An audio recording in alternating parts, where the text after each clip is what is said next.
Hello, welcome to beinggrow.com. Today we are going to study a very important topic called steady state condition in Markov chain.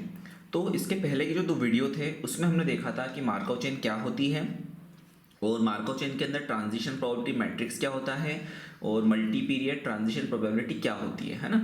तो हमने इसमें इस video में हम देखेंगे कि स्टेडी स्टेट कंडीशन क्या होती है मार्कव चेन के अंदर, है ना। तो स्टेडी स्टेट कंडीशन का मतलब क्या होता है कि अगर हम ट्रांजिशन को कंटिन्यू करें इनडेफिनेटली, है ना, मतलब लॉन्ग रन तक जो सिस्टम है वो क्या करेगा, स्टेबलाइज हो जाएगा। इसका मतलब क्या रहेगा कि जो डिफरेंट ब्रांड्स है या डिफरेंट फर्म्स है उनके जो मार्केट शेयर है वो कैसे होंगे, कांस्टेंट होंगे। इसका मतलब क्या होगा कि अगर हम मार्केट शेयर निकालेंगे पीरियड एन में और मार्केट शेयर निकालेंगे हम पीरियड n-1 में, तो दोनों बराबर हो जाएंगे और इसको किसके बराबर मान लेंगे, हम आर के बराबर मान लेंगे, ठीक है।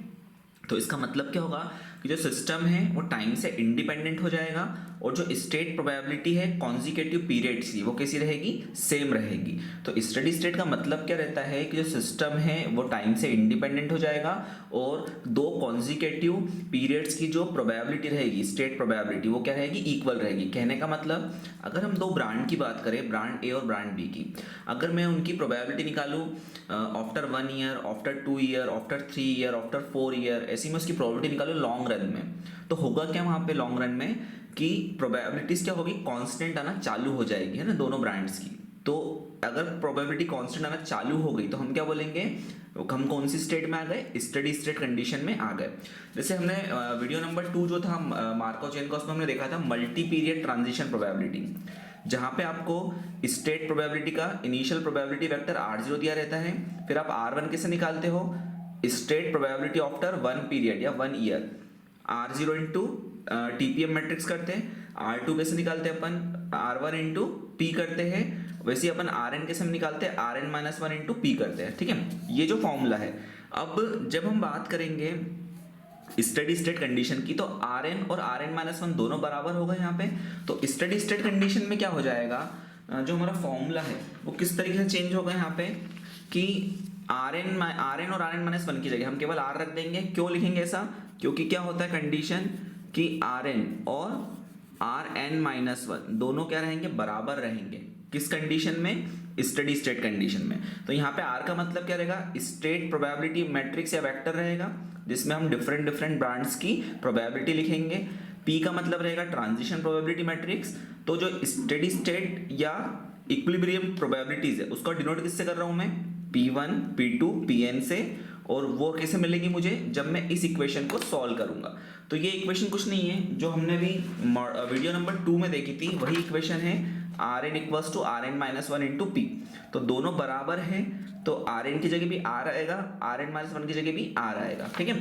तो यहाँ मैंने क्या लिख दिया, दोनों जगह R लिख दिया। अब R का मतलब क्या होता है, स्टेट प्रोबेबिलिटी वेक्टर। तो यहाँ क्या लिखा मैंने, P1 P2 up to Pn equals to में R का मतलब सेम रहेगा और मल्टीप्लाई में ये जो P है इसका मतलब होता है transition probability matrix. Square matrix रहता है हमेशा, ये n क्रॉस n का लिया मैंने। अब फॉर एग्जांपल अगर हमारे पास केवल दो ब्रांड रहेंगे तो प्रोबेबिलिटी क्या आएगी यहाँ पे, P1 P2, इधर भी P1 P2, और टीपीएम का जो ऑर्डर रहेगा वो 2 क्रॉस 2 रहेगा।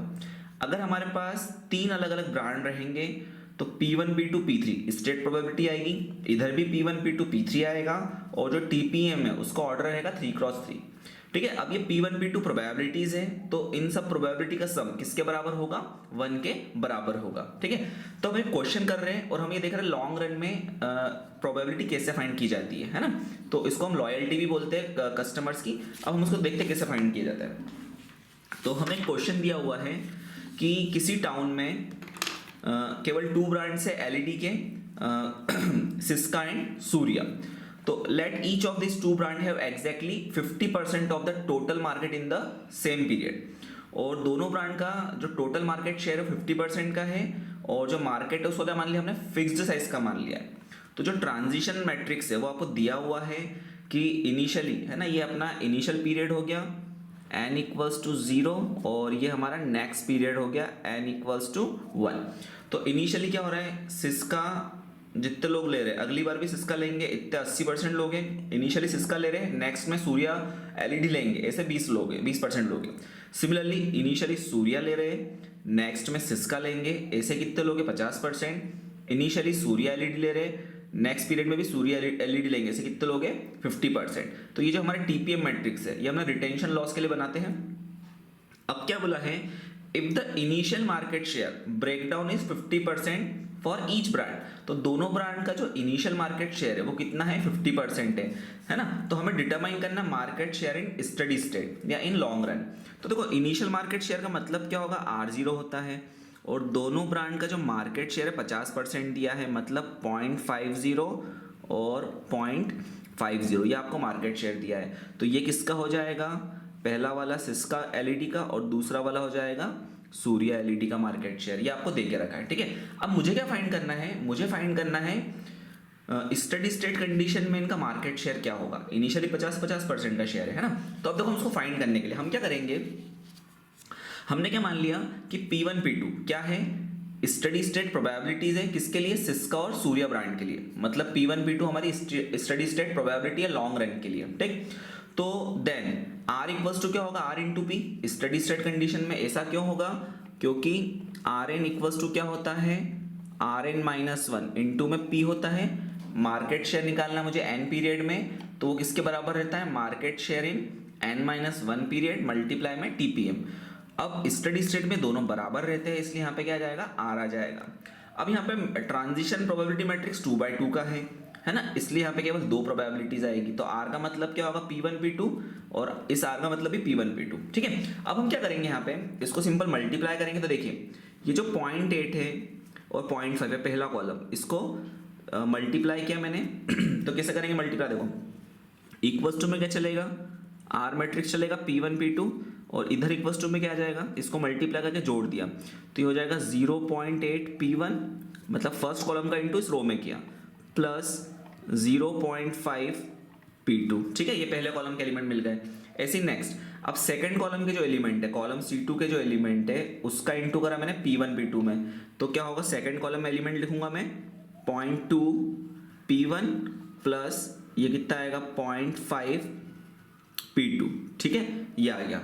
अब ये दोनों इक्वल मैट्रिक्स हो गए, क्योंकि इसका ऑर्डर भी कितना है, 1 रो और 2 कॉलम है 1x2, और इसका ऑर्डर भी कितना है 1x2। दोनों मैट्रिक्स कैसे इक्वल है, तो इनके जो करस्पॉन्डिंग एलिमेंट है वो भी इक्वल रहेंगे। कहने का मतलब जो P1 है वो किसके बराबर आ जाएगा, पहले एलिमेंट 0.8 P1 प्लस 0.5 P2 के बराबर आ जाएगा। ऐसे ही जो सेकंड एलिमेंट है वो किसके बराबर आएगा, P2, इधर P2 लिखा है और इधर क्या लिखा है, इक्वल्स टू में 0.2 P1 प्लस 0.5 P2 आ जाएगा, ठीक है।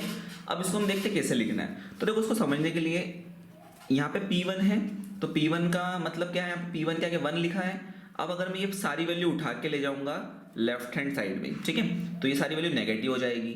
तो 1 में से क्या माइनस होगा 0.8, क्योंकि यहाँ 1 है और यहाँ P1 के साथ 0.8 है, तो 1 में से 0.8 माइनस होगा, तो ये कितना बचेगा 0.2 P1 है ना, ये वैल्यू बचेगी हमारे पास, और ये वैल्यू उधर जाएगी तो ये हो जाएगा माइनस 0.5 P2 इक्वल्स टू में क्या आ जाएगा 0 आ जाएगा, है ना, ये ऐसी वैल्यू आएगी।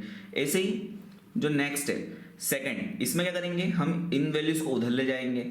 अब इधर तो P1 तो है नहीं, P2 है, तो क्या होगा, देखो अगर ये 0.2 P1 को मैं उधर ले गया तो ये हो जाएगा माइनस का 0.2 P1, ये हो जाएगा। अब ये 0.5 P2 है, इसको मैं उधर ले गया तो इधर पहले से P2 है, तो 1 में से माइनस हो जाएगा, तो 1 माइनस 0.5 करूंगा तो मुझे मिलेगा प्लस का 0.5 P2 इक्वल्स टू क्या हो जाएगा 0। तो ये इक्वेशन 1 हो गई, ये इक्वेशन 2 हो गई, ठीक है। ऑल्सो एक और इक्वेशन क्या मिलेगी मुझे, क्योंकि स्टेट प्रोबेबिलिटीज है तो इनका सम कितना होगा P1 plus P2 equals to 0, ये हो गई मेरी थर्ड इक्वेशन, ठीक है। अब मुझे यहाँ पे क्या करना है, P1 P2 की वैल्यू निकालना है, वो वैल्यू मैं निकाल लूंगा तो मुझे क्या मिल जाएगा, स्टेट प्रोबेबिलिटी मिल जाएगी लॉन्ग रन में। तो देखते हैं हम कैसे निकालेंगे वैल्यू। अच्छा अब देखिए हमारे पास क्या देखे रखा है, यहाँ पे ये दोनों इक्वेशन देके रखी है, तो इसको आप कैसे भी सॉल्व कर सकते हैं, बट अगर मैं इन दोनों को जोड़ दूं तो सब कैंसिल हो जाएगा, तो वो मैं नहीं कर सकता, ठीक है। ये P1 P2 इक्वल्स टू 1 है, 0 नहीं आएगा, प्रोबेबिलिटीज है यहाँ पे 1 लिखना है, ठीक है, गलती से लिख दिया था। अब देखो यहाँ पे हम क्या करेंगे, इक्वेशन नंबर थर्ड से या तो P1 की वैल्यू निकाल लो या P2 की वैल्यू निकाल लो, है ना, और उसको हम रखेंगे फर्स्ट में या सेकंड में। तो हमने क्या करा थर्ड इक्वेशन से, ठीक है, हमने क्या करा फ्रॉम इक्वेशन थर्ड हमने P1 की वैल्यू निकाल ली, तो P1 क्या हो जाएगा 1 माइनस P2, ठीक है। तो हमने क्या करा, जो इक्वेशन थर्ड थी उससे P1 की वैल्यू निकाल ली, इस P2 को उधर पहुंचा दिया, है ना। अब इस वैल्यू को हमने काय में रखा, पुट इट इन इक्वेशन 1, और इस वैल्यू को उठा के हमने काय में रख दिया, इक्वेशन नंबर 1 में रख दिया, है ना। तो इक्वेशन 1 में लिख रहा हूँ यही इक्वेशन वापस। तो क्या थी equation 1, 0.2 P1 minus 0.5 P2 minus 0.5 P2 equals to 0, ठीक है। ये हमारी इक्वेशन 1 थी। अब यहाँ पे मैंने P1 की जगह वैल्यू पुटअप करी 1 माइनस P2, तो कितना आएगा 0.2, और P1 की जगह वैल्यू क्या रखी मैंने 1 माइनस P2, फिर माइनस 0.5 P2 इक्वल्स टू 0 आ जाएगा, ठीक है। अब ये 0.2 का अंदर मल्टीप्लाई कर लीजिए आप, तो ये हो जाएगा 0.2 माइनस 0.2 P2 और माइनस क्या है 0.5 P2 इक्वल्स टू 0, ठीक है। तो ये दोनों वैल्यू ऐड हो जाएगी, सेम है। तो ये 0.2 माइनस क्या हो जाएगा, ये 0.7 P2 इक्वल्स टू 0। अब ये P2 को उधर ले जाइए तो कितना होगा, ये 0.2 equals to 0.7 P2। Sign change हो जाएगा, माइनस का अदर साइड जाके प्लस हो जाएगा। तो मुझे P2 की वैल्यू निकालना है, तो ये 0.7 इसके अपॉन में आ जाएगा। तो P2 इक्वल्स टू ये कितना हो जाएगा 0.2 divided by 0.7।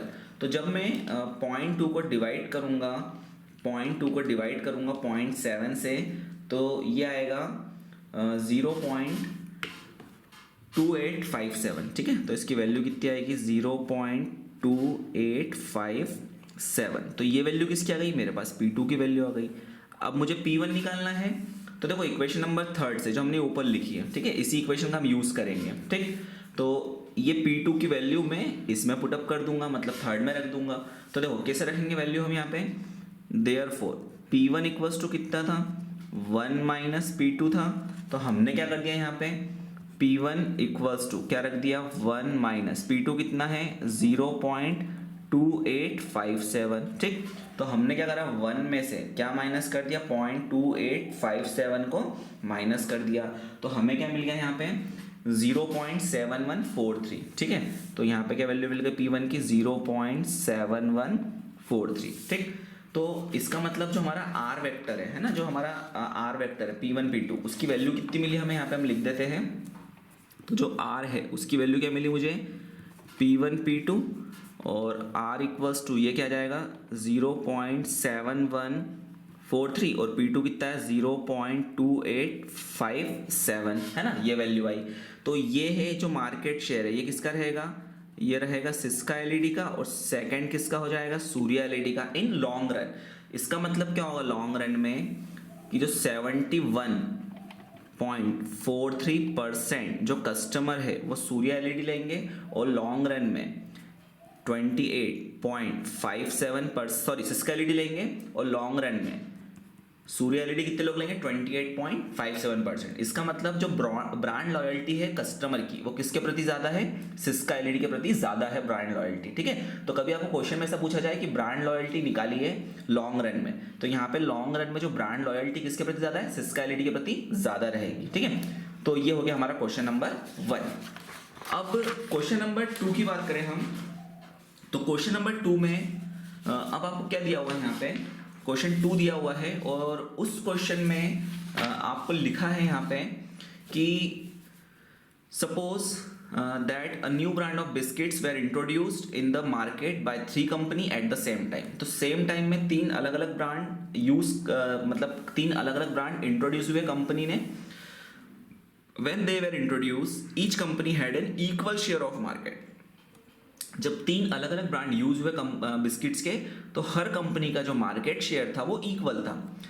But during the first year the following changes to place. तो फर्स्ट ईयर में कुछ चेंजेस हुए, कंपनी ए ने रिटेन करे 90% ऑफ इट्स कस्टमर और लॉस कर दिया 3% बी को और 7% सी को। कंपनी बी ने रिटेन करे 70% ऑफ कस्टमर, लॉस करे 10% ए को, 20% बी को। ऐसी कंपनी सी ने रिटेन करे 80% ऑफ इट्स कस्टमर, लॉस करे 10% ए को और 10% बी को।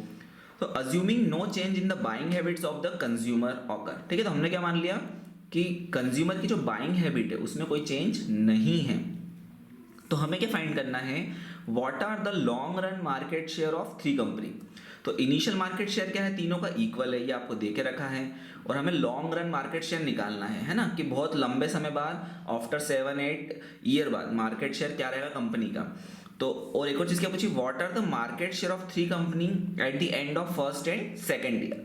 तो जो सेकंड वाला पार्ट है ये आप लोगों को करना रहेगा, मैं केवल फर्स्ट पार्ट कराऊंगा, सेकंड पार्ट आप लोगों को करना रहेगा। उसके लिए आप हमारा वीडियो नंबर 2 देख सकते हैं, जिसमें हमने मार्केट शेयर कैसे निकालते हैं 2 या 3 साल बाद, वो आपको इजीली बताया है मल्टी पीरियड ट्रांजिशन प्रोबेबिलिटी वाले मैट्रिक्स में, ठीक है। अब देखिए हमें करना क्या है, यहाँ पे मैट्रिक्स बनाना है। तो मैट्रिक्स बनाना है तो सबसे पहले हम क्या करेंगे, यहाँ पे मैट्रिक्स बनाने के लिए हम जो कंडीशन है उसी का यूज करते हैं, है ना। तो आपको देखो जो कंडीशन की उसके अकॉर्डिंग हम क्या करेंगे, मैट्रिक्स को बनाएंगे।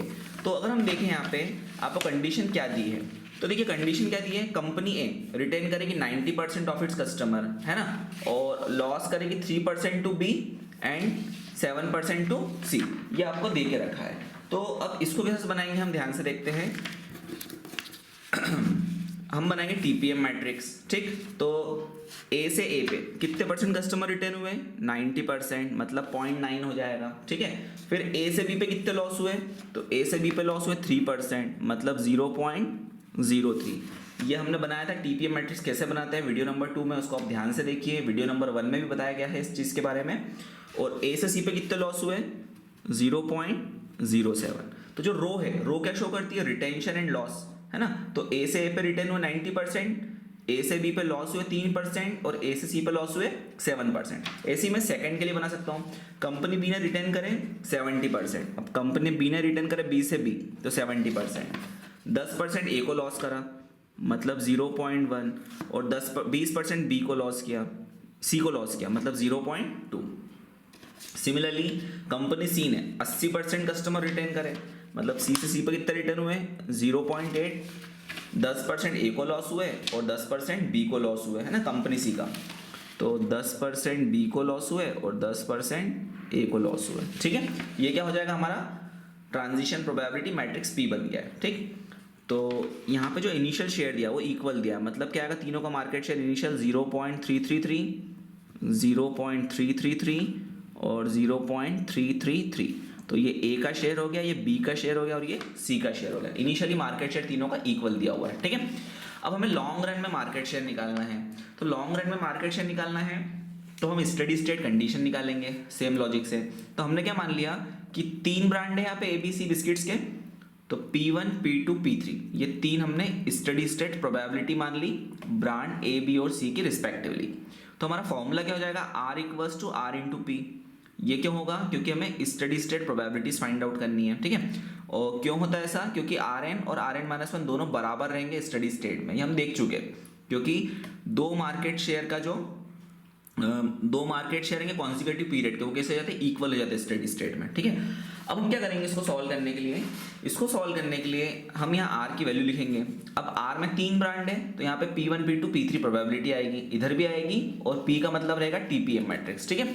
तो मैंने यहाँ पे इस टाइप से लिख दिया, ये R, तो मैंने इसको इस टाइप से लिख लिया, ये R का मतलब P1, P2, P3, फिर R और ये TPM, ठीक है। तो देखो R का मतलब P1, P2, P3 है, मैंने मल्टीप्लाई भी कर लिया यहाँ पे।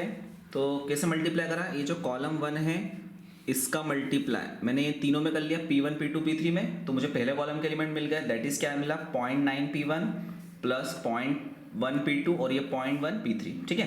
फिर ऐसे ही मैंने कॉलम 2 के एलिमेंट का इंटू P1, P2, P3 में करा, तो क्या मिलेगा 0.03 P1 फिर 0.7 P2 plus 0.1 P3। Similarly third column का इंटू मैंने इस टाइप से करा। अब ये जो मैट्रिक्स है दोनों, ये मैट्रिक्स है 1x3 का और इस मैट्रिक्स का ऑर्डर भी कितना हो गया, 1x3 हो गया, तो दोनों इक्वल आ गए। तो अब हम क्या करेंगे, दोनों के जो करस्पॉन्डिंग एलिमेंट्स है उनको कंपेयर कर लेंगे। तो यहाँ पे जो P1 है वो किसके बराबर आ जाएगा, इस पूरी वैल्यू के बराबर आ जाएगा, ठीक है। सिमिलरली P2 सेकंड कॉलम के वैल्यूज के बराबर आएगा, ऐसे P3 थर्ड कॉलम की वैल्यू के बराबर आ जाएगा, है ना। अब हम क्या करेंगे यहाँ पे, इनको इक्वेशन के फॉर्म में बनाना है। तो देखो अब इन सारी वैल्यूज को उठा के मैं अदर साइड ले जाऊँ, अब अदर साइड ले जाऊँगा तो क्या होगा, यहाँ पे ये है 0.9 P1 है ना। अब अदर साइड लेगा तो P1 में से ये माइनस होगा तो ये कितना हो जाएगा 0.1 P1, ये बचेगा इस टाइप से। फिर अब ये वैल्यू अदर साइड जाके क्या होगी, -0.1 P2 और ये अदर जाएगा तो -0.1 P3 इक्वल्स टू क्या हो जाएगा, ये 0। ये सारी वैल्यू को हम नेगेटिव साइड में अदर साइड ले गए, ठीक है, इसलिए उनके साइन चेंज हो जाएंगे। ऐसे ही इन पूरी वैल्यूज को उठा के मैं अदर साइड ले जाऊंगा। अब तो यहाँ पर अदर साइड ले गए तो P1 तो उधर है ही नहीं, तो P1 डायरेक्ट क्या हो जाएगा, माइनस का 0.03 P1।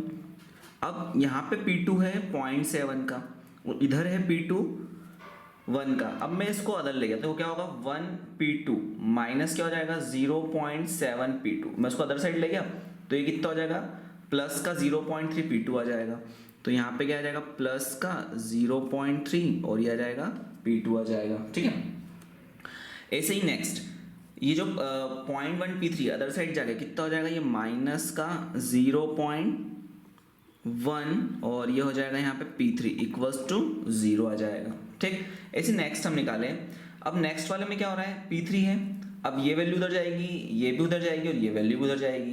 तो जब ये वैल्यू 0.8 P3 उधर जाएगा तो क्या होगा 1 P3 माइनस 0.8 P3 हो जाएगा।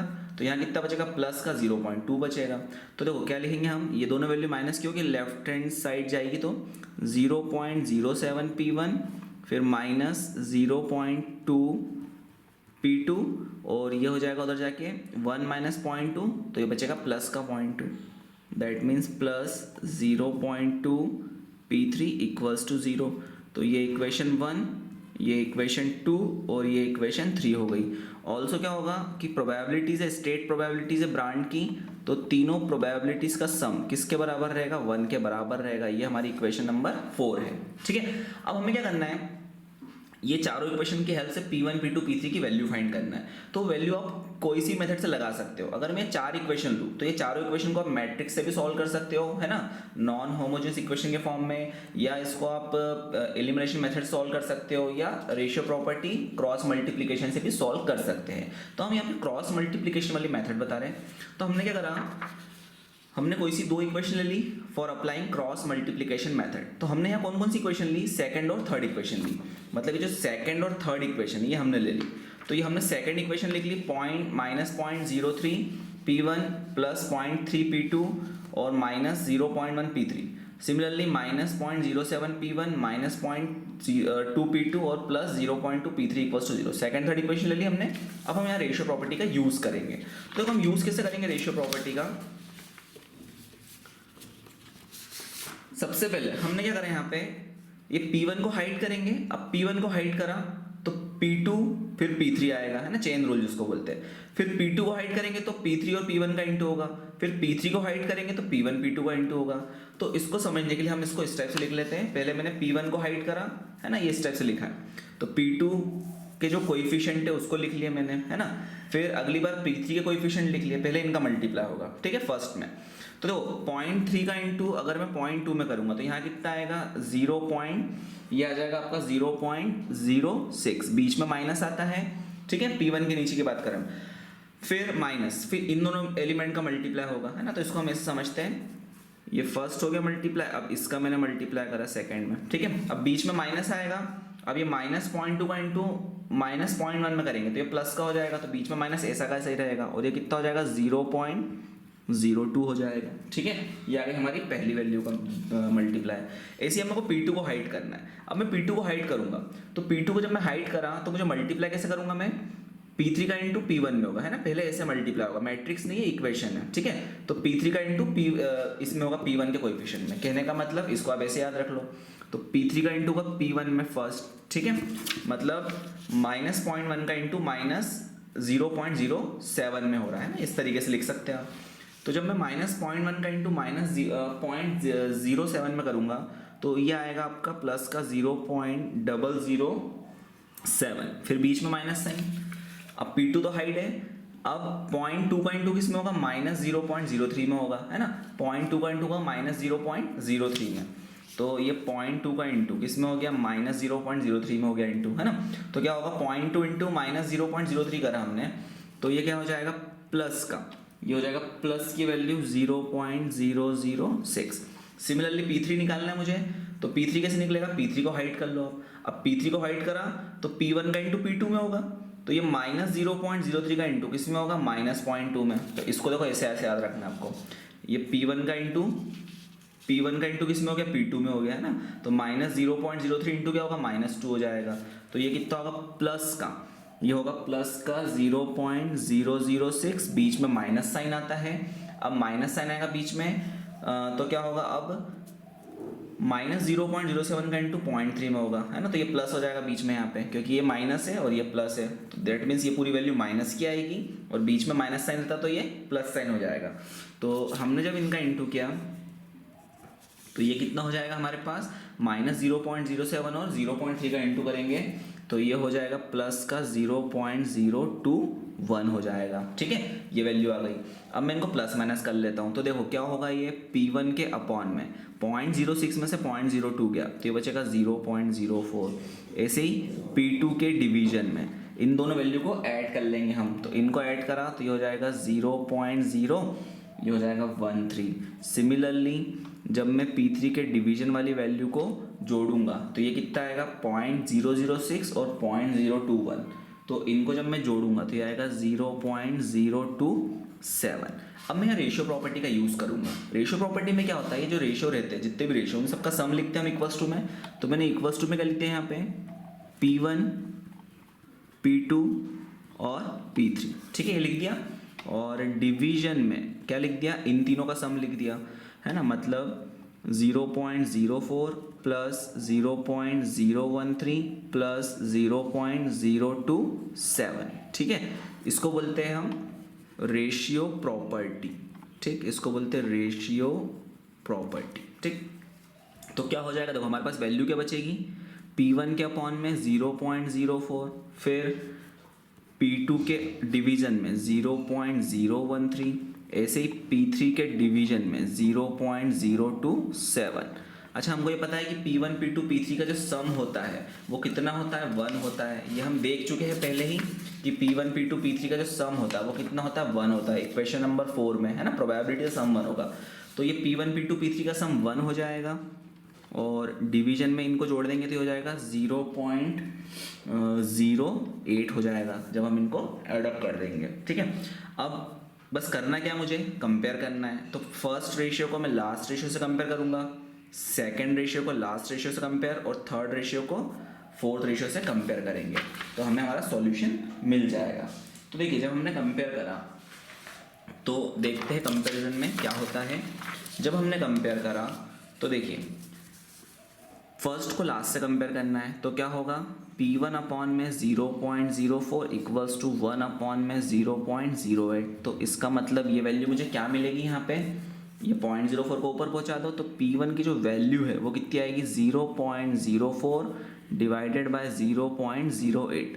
जब मैंने ये करा तो वैल्यू कितनी आएगी यहाँ पे P1 की, 0.50, ठीक है। ऐसे ही सेकंड और लास्ट रेशियो कंपेयर करा, तो सेकंड रेशियो क्या है, P2 अपॉन में 0.013, और लास्ट रेशियो क्या है, 1 अपॉन में 0.08। तो इससे क्या मिलेगा मुझे, P2 की वैल्यू, तो इसको ऊपर पहुंचा तो क्रॉस मल्टीप्लाई, तो 0.013 अपॉन में 0.08।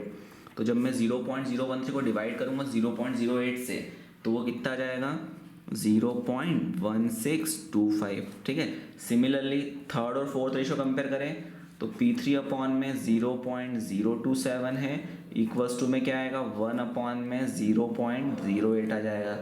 तो इसको हमने करा डिवाइड, तो क्या होगा, ये P3 की वैल्यू कितनी होगी, 0.027, और डिवाइड में आ जाएगा 0.08। तो इसकी जो वैल्यू आएगी वो आएगी 0.3375, 0.3375, ठीक है। तो ये P1 P2 P3 की वैल्यू आ गई। इसका मतलब क्या हो जाएगा, जो हमारा R था, स्टडी स्टेट प्रोबेबिलिटी वाला जो मैट्रिक्स था P1 P2 P3, जो हमें क्या बता रहा था, तीनों ब्रांड के मार्केट शेयर बता रहा था। तो R की वैल्यू कितनी आएगी यहाँ पे 0.50 P1 की वैल्यू, फिर 0.1625 P2 की वैल्यू और 0.3375 ये आ गई P3 की वैल्यू। तो ये ब्रांड ए की प्रोबेबिलिटी, ब्रांड बी की प्रोबेबिलिटी और ब्रांड सी की प्रोबेबिलिटी कौन सी कंडीशन में, स्टडी स्टेट कंडीशन, या इसको हम क्या बोलेंगे, लॉन्ग रन में। तो लॉन्ग रन में ब्रांड ए के जो कस्टमर है कितना मार्केट शेयर है ब्रांड ए का लॉन्ग रन में 50%, ब्रांड बी का कितना मार्केट शेयर है 16.25% और ब्रांड सी का कितना मार्केट शेयर है 33.75%। मतलब जो कस्टमर है वो ज़्यादा लॉयल किसके लिए है, ब्रांड ए के बिस्किट्स के लिए ज़्यादा लॉयल है। ठीक है, तो ये हमारा स्टडी स्टेट कंडीशन का क्वेश्चन हुआ सेकेंड। अगर ये वीडियो आपको अच्छा लगे तो हमारे चैनल को सब्सक्राइब कीजिए, वीडियो को शेयर कीजिए और कमेंट बॉक्स में आप कमेंट करके बता सकते हैं कि आप और कौन से वीडियो हमारे चैनल से देखना चाहते हैं। Thank you.